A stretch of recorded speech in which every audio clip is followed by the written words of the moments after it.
Magandang hapon po sa ating mga ka-farmers. Dito na naman tayo sa aking babuyan at ngayong hapon, magbibigay tayo ng vitamins sa aking mga biik.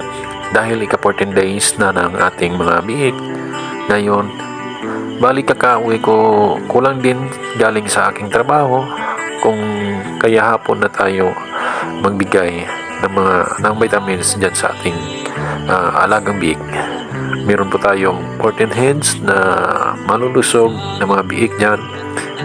Isa po ito sa mga kinakaabalahan ko po dito, maliban sa aking alagang manok, pato, pabo at itik.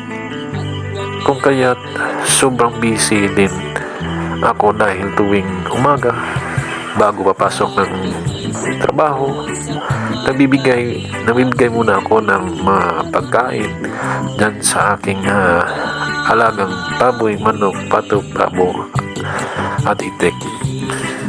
At pag uwi po rin natin galing sa trabaho, nagbibigay rin tayo ng mga pagkain dyan sa ating mga alaga. At ito din ang dahilan kung kaya hindi tayo gumagastos ng ating pera kung saan-saan lang, at hindi rin tayo nagbibisyo katulad ng vape, sigarilyo, at hindi rin ako masyadong nag-iinom ng alak. At kung iinom man, paminsan-minsan lang, dahil para sa akin wala rin akong mapapala dyan.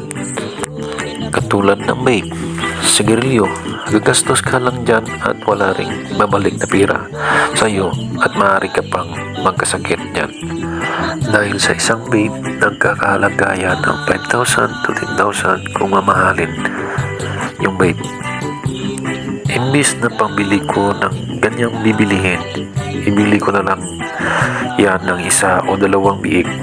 Yan kasi ang isang biik nagkakahalaga din ng 5,000 per head. So kung nasa 10,000, dalawa na rin yung mabibili mo dyan na biik. Para sa akin, sobrang nakakahinayang sa pera. Ako, okay lang naman sa akin na gagastos ako ng malaking pera basta alam kong mayroong babalik sa akin, katulad na lang ng pagpagawa ko ng kulungan ng aking bagong panganak na inahin. Na yan, gumastos ako na dyan ng 15 to 20,000 ng pera. Pero alam ko na dubli pa rin ang babalik sa akin, katulad dyan sa mga biik ko, 14 heads, mabibinta ko yan sa halagang 5,000 per head. Bali, aabot yan ng 70,000 sa 14 heads na biik ko.